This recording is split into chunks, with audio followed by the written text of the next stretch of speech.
長江旅遊第3日早上咧，我喺酒店對面，喺長江嘅旁邊，好近佢嘅隔離嗰度去欣賞長江。之後咧，我哋會去另外一個景點，從高處俯瞰落嚟望長江另外一個嘅景色嘅。我哋由酒店坐咗大約3個鐘頭嘅車程，就可以去到我哋嘅毛俠景點噶啦。嗱，呢一張係1980年咧嘅人民幣嘅紙幣，用毛俠咧，我哋就會去到呢個地方打卡影相嘅。咁而家已經停用噶啦，呢個5蚊。咁佢用呢個風景做佢嘅圖案嘅。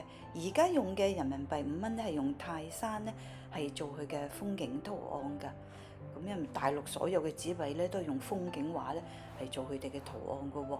咁嚟到12點搭4度咧，我哋就由宜昌嚟到呢一個嘅恩施嘅巴東園。咁我哋喺呢度係食我哋嘅午飯嘅。咁食完我哋嘅午餐之後咧，我哋行出嚟咧就大家一齊打卡影翻張相。我哋就會去到呢一個嘅毛俠嘅遊客中心個入口嗰度行入去咧，我哋就會坐呢啲嘅纜車嘅。我哋坐啲纜車遇到一個咧嗰啲工人啊，同佢傾偈喎。只要跨過長江嘅橋都叫長江大橋，但係你所在嘅地名不同，就喺前面前進，所以叫做巴東長江大橋。好似我哋嗰日睇嘅條武漢長江大橋，都係叫長江大橋，就叫武漢長江大橋。地名唔一樣啫嘛。哦，根據個地名嚟㗎嘛。中速，就是快很了，受不了。停跌的時候就是甩氣甩嚟。哦，所以佢要好慢咁樣水。即係佢有3檔嘅快、中、慢。而家咧係中速，如果你太快咧，佢揈嚟揈去。係就冇咁安全，係啦。哦，明白。都好。哥哥，這個纜車什麼時候開的？2002年就建設啦。2002年、02年。咁之前佢哋如果上山未啊？那你們之前上山要咋搞？上山就是從那裡有一條路，山路是不是？山路，走路上去。這下面還有一條路，還要1個半小時。佢哋應該係30分鐘就到了。佢哋啲腳骨力同我哋啲腳骨力唔唔係係一樣。咁，但係有冇咩重先？那你們平時上山的話，他會不會有背東西啊？有負重這種？以前都是這樣子的。啲重嗰啲糧食啊，又孭落嚟賣啊，佢有啲補給要孭翻上去，所以都係要負重嘅，要孭重。國家強人民好啦，依家。但係小平話推動我哋即係沿海帶動內陸經濟㗎嘛，佢就係咁樣一個大動作。佢而家促進咗個經濟，所以生活好咗，就係咁嘅意思。就係以前冇建三峽大壩之前咧，係可以睇到全景嘅。即係而家有三峽大壩，即係水位上漲就少咗1/3咯。即係而家我哋睇到只可以睇到2/3。只可以睇到2/3。有1/3喺水底。喺水底啊。咁三峽大壩起嘅時候有冇影響佢要遷徙？就是大壩建的時候，您家有沒有遷徙？有啊，我們也就在那上面遷下來的。遷落嚟嘅。你喜歡這個嗎？喜歡這裡是不是？但是這個地方比我們那個地方有還要好。我們那裡交通不方便，經濟不方便。經濟就是自種自持。自種自給咯，就係自己種嘢食，自己。你在這裡至少能打工。喺呢度可以打到工，就係方便好多。對。那個做工要多一些。你不是巴東人？我們是巴東人。唔係，佢喺三峽大，巴東都好大㗎嘛。咁佢喺佢嗰個地方起咗大壩，咁水位上漲咗，佢只可以遷落嚟呢度，都係喺巴東，即係原地呢個縣就遷咁。係嗰陣時政府起埋。遷的時候是政府補貼，還是乞丐房子補一個給你？這個國家他肯定這個搬遷費。就是20年的生活費。就是將你這個地方將你。其實真係幾開心嘅，坐呢個纜車上去嘅時候咧，可以係去同呢個嘅原居民啦，同佢傾下偈咁樣。好快去到啦！我而家先啱啱行咗坐咗30分鐘，我哋而家咧會係上成個上邊嗰度，呢度係叫去啦。咁頭先個叔叔講啦，就係因為個纜車咧而家係都幾慢嘅，成差唔多30分鐘上到嚟。而主要咧就係睇嗰個風速啊，因為個風大嘅時候咧就會有危險啊，嗰個 cable car 咧會搖擺啊咁樣，咁所以咧都係而家係較慢啲。如果其實係正常嘅速度10分鐘嘅嗰個 cable car 就可以上到嚟呢個山頂㗎啦。咁好啦，上到嚟我哋見到好靚嘅長江景色㗎。邊啊？不過都係差唔多呢個位，只不過而家上升咗，你哋睇唔似啫。即係我哋啱啱咪講過個水位上升咗呢個問題。所以我哋只可以睇到1/3咧已經喺水底嗰度啦。我哋今次遊覽長江三峽啊嘛，咁長江三峽咧就包括咗渠塘峽、巫峽同埋西寧峽一個總稱嚟㗎。咁我哋而家遊覽緊咧就係長江第一個峽，就叫巫峽。咁喺呢度睇到個5蚊嗰個風景畫啦，即係個背嗰個圖案啦。一陣我哋會排隊喺嗰度影相㗎。咁呢度咧係上到嚟咧即係來回咧百幾級樓梯度啦。咁而家好好㗎，喺左手邊咧有個電梯咧係可以上去，唔使我哋行上去喎。咁但係人少嘅時候咧，你電梯唔開嘅時候咧，你就要徒步行呢啲樓梯上去，呢個叫天梯㗎。咁就會行上去，但係都唔係好辛苦嘅。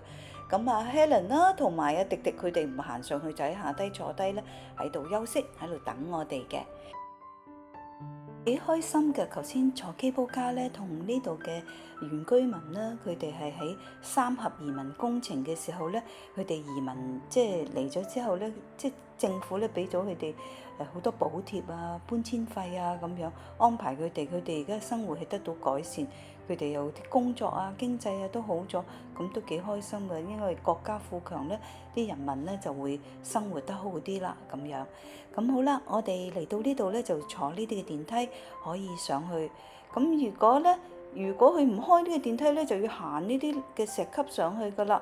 咁我哋今日天氣又好好啦，咁佢上到去嘅時候咧，就見到好多人已經喺度排隊啊，喺度做乜嘢咧？哦，原來嗰個位咧，咁啊心如咧就會幫我哋咧係去揸住張5蚊嘅人民幣，係已經停用噶啦。1980年嘅人民幣5蚊咧，就喺呢度影相咁樣嘅。好啦，我都揸住張5蚊咧喺後邊，就係長江第一拐做背景咧，去影翻啲相。咁我想再講多啲咧，係關於呢個三峽移民工程嘅嘢喎。咁因為要起呢個嘅三峽大壩啦，咁喺水位185米以下嘅城鎮咧，佢哋政府咧都要佢哋搬出嚟㗎。咁國家會分配你，咁有時咧就會抽籤啊、攞籌啊。咁運氣好嘅咧，有啲人就會分配去到上海喎，有啲又分配去到沿海嘅地區，咁有啲亦都會分配到甚至深圳添。咁或者去一啲其他嘅城市，有更多人咧係分配去到江門啊、福建沿海嘅城市㗎。咁呢一個移民咧係有成130幾萬嘅人咧係被搬遷嘅，要咁當然咧水底咧亦都浸住好多文物啊、古蹟啊咁樣嘅。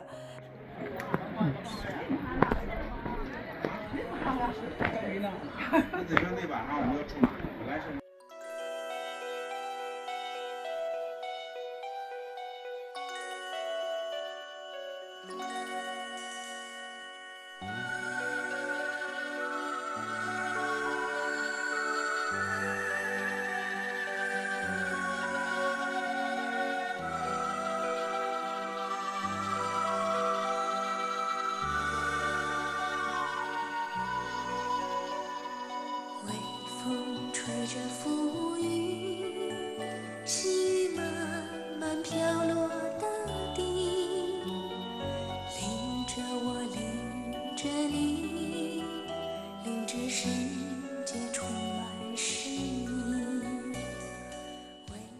好啦，我頭先行錯路，以為一路上山，原來呢度咧係寫住啦，雲中山莊靈芝仙台啊。看着我，看着你。我哋而家落翻山，繼續咧要向呢邊行啦。好，我哋繼續向前邊行。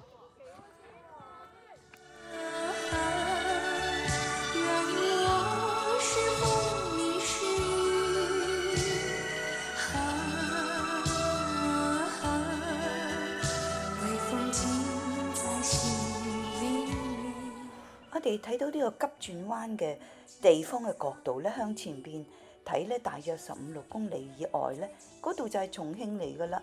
因為我哋而家身位於係喺重慶同湖北嘅交界處啊，呢個嘅恩施巴東呢個地方，咁呢個鎮嗰度，咁我哋頭先坐 cable car 嘅時候咧，已經睇到成個巴東嘅城嘅全景啊！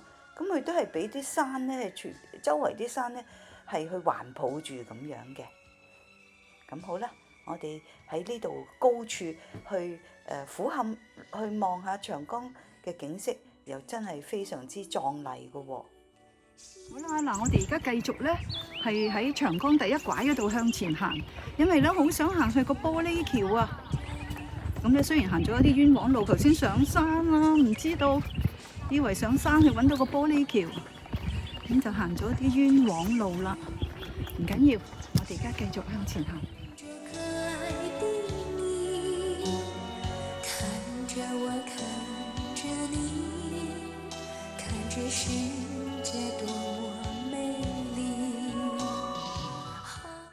呢度係毛峽口，咁佢咧毛峽係最著名咧，有12座山峰係圍繞住呢個景點嘅。咁喺12個山峰當中咧，最著名嗰個咧就叫神女峰啊。咁遲兩日我哋會搭船啦，亦都會去睇到嘅，會經過嘅。咁嚟到呢度咧，向前邊行咧，好快行多2-3分鐘就嚟到呢個位啦，就有個兩邊上路同埋下路咧都可以去到呢個玻璃棧道嘅。咁我就選擇咗向下邊行。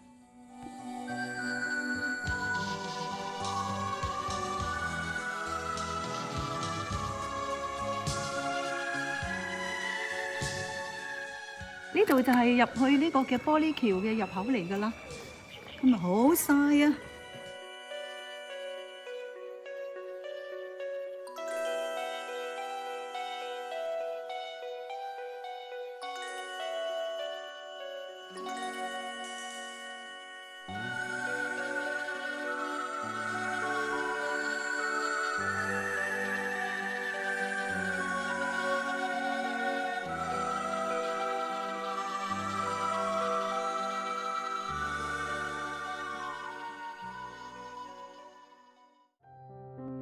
好啦，對時3點半行玻璃橋。嗱，我哋咧開始行呢個玻璃橋咧，都有少少驚嘅，因為佢玻璃咧好清晰啊，你可以咧好清楚咧去睇到下低嘅。嗱，你睇佢啲玻璃好清晰㗎，哇，都幾驚，有一級低一低嘅，因為佢係每一級都。佢個玻璃咧，因為好清楚啊，所以你望到下低咧，所以係幾有少少震撼啊，少少驚嘅真係。同埋呢個玻璃橋都幾長喎，我真係有少少驚㗎，因為咧問題佢係嗱紅色呢度啦，一行呢度低咗一級嘅喎，行呢度又再低一級喎。見唔見到啊？我一步一步咧去行兩行就有個即係跌咗落去，一級一級咁跌咗落去，嗰度真係有少少驚嘅咁樣。呢座嘅吊橋咧，佢總共個全長咧係有145米咁長嘅喎。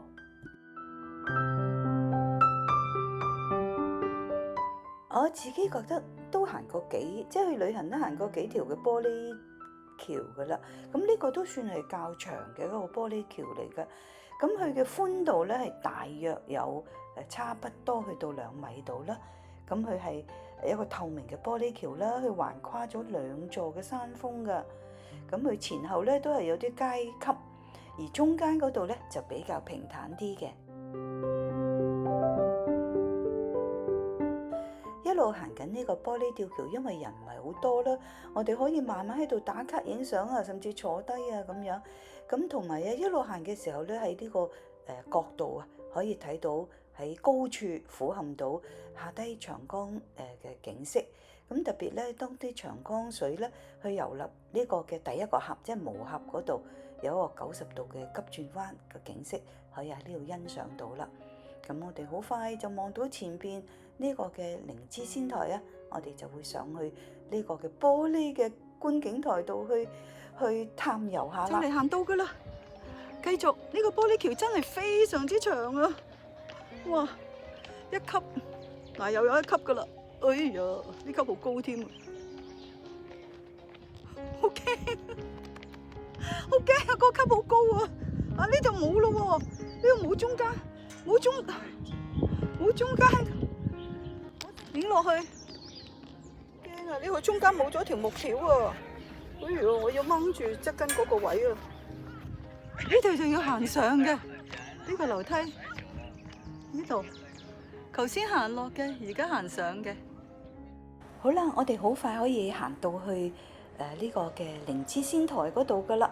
行到上去嗰度咧，佢係有 lift 咧，係三層咁樣，3層樓咁高度啦。咁咧佢咧係亦都可以喺中間有個旋轉樓梯。如果你唔搭 lift 嘅時候咧，你都可以行上去嘅。咁就可以去到呢個嘅觀景台上高噶啦。咁上高好大㗎，咁全部嘅地下咧都係玻璃，好清晰嘅玻璃咧係去建造而成嘅，所以都係一個好特別嘅造型嚟嘅。好啦，我哋差唔多上到去㗎啦。好啦，我繼續行啦。真係有啲驚㗎，唔係講笑。OK，睇先啊，我哋影少少個咁樣睇先。準備1、2、3。好啦，我哋搭咗 lift 咧，佢大約係3層樓高度啦。咁咧嗱，呢度咧就係個 lift 啦。頭先我哋就搭呢個 lift 上嚟嘅。咁咧，我哋咧而家行一個圈先。呢度，頭先我哋咧就係行呢個玻璃橋過嚟㗎啦。影一影俾大家睇下先。呢個玻璃橋都幾長㗎，就係咁樣行過嚟嘅。咁行咗上嚟搭 lift 就係3層樓高啦。咁我哋而家行一個圈。我哋終於上到嚟呢個一座有成40多米嘅石崖上高，所建造成咁特別造型嘅一個嘅靈芝仙台嘅觀景台啦。咁我哋睇下地下全部好清澈嘅玻璃，透明玻璃嚟㗎，都係幾特別。喺呢度望到長江第一拐嘅景色啦。當長江啲水流到嚟無峽呢個地方，佢就有一個90度一個急轉彎，繼續向前流。咁呢個咧就係被稱為叫做長江第一拐。咁我哋企喺呢個觀景台嗰度咧，不單止睇到呢個長江第一拐啦，亦都可以睇到咧巴東縣呢個城市嘅全景啊。咁長江就將佢一分為2啦。咁中間咧就有個長江大橋咧，將佢係可以連接埋一齊。咁樣嚟到好多人咧喺度影相，你都有人瞓低啊，擺好多造型啊。咁我哋咁難得嚟到呢一個咁特別造型嘅觀景台，一個玻璃嘅觀景台咧，又係真係幾特別嘅。如果咧喺高空啦、航拍啦拍落嚟咧，咁呢個觀景台咧就係似一個靈芝，亦都所以咧將呢個呢個景點咧、呢個位置咧、呢個觀景台咧就稱佢做靈芝仙台啦。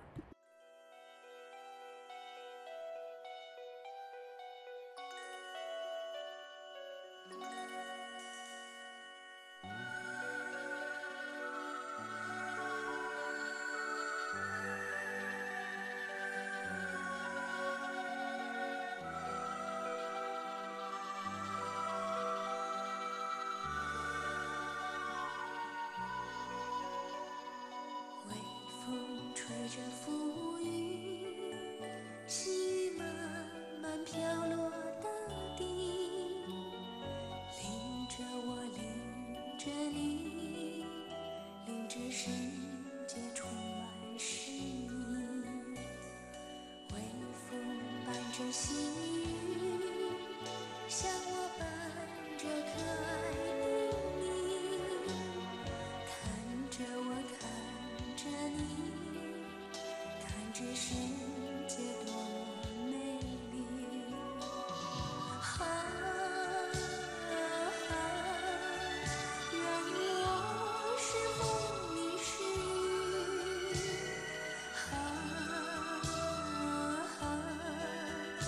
微风尽在心里，漫步青青草原。佢唔俾啊！佢唔俾我行啊！點解唔俾啊？佢走要行呢度啊！哦，快嗰啲你中意咯。好好啦，我哋咧要經翻呢個棧道出口，就唔可以再行玻璃橋噶咯喎。玻璃橋只可以行入嘅，走嘅時候就要行呢啲棧道出去㗎。唔好行上呢度啦，呢個觀景台嚟㗎。好啦，我哋唔可以再行上去個觀景台啦，因為已經4點3啦。咁呢個景區咧係5點鐘就會閂門㗎啦。咁我哋要趕翻落去，行翻去咧，去坐呢啲嘅cable car 啦。嗱，用手指住嗰個，就係頭先我哋去呢個景區之前咧，行呢個嘅玻璃橋，就係呢條啦。我哋走嘅時候咧，個棧道出口咧就要行呢啲嘅棧道咧，就唔可以再行呢個玻璃橋㗎啦。咁頭先嚟咧，我哋嗰陣時咧就係行嘅。今日最好咧就天氣非常之好啊，雖然有啲熱，但係有陽光咯，唔會落雨。如果落雨行呢個玻璃橋就非常之跣啊，同埋會危險啊。係啊，可能落雨真係唔開添啊。咁所以我哋今日係好好彩。終於嚟到棧道出口啊！行咗大約未到10分鐘。我哋真係好感恩今日天氣咁好啊，可以嚟到一個咁特別嘅一個咁特別造型嘅觀景台，一個玻璃觀景台啊。咁係睇到咧好靚嘅長江，又喺高處望落去睇呢個長江嘅景色，又別有一番特別嘅感覺，真係覺得佢好靚。咁我哋坐翻cable car落去啦，食我哋晚飯。咁今次咧安排咗我哋去嗰間餐館咧，就係好靚嘅，可以望到個日落啦，亦都可以望到咧呢個巴東城市嘅夜晚嘅景色，可以睇到佢哋啲原居民啊嘅生活嘅狀況。啊，佢哋都好 modern 嘅喎呢度，因為咧喺呢度咧，我哋夜晚咧更加着埋燈咧，就睇到呢個嘅長江大橋。我哋高空睇到咧，呢個巴東城市咧係長江將佢一分為二啊！嗱，啱啱有個遊輪咧，亦都喺呢度經過喎。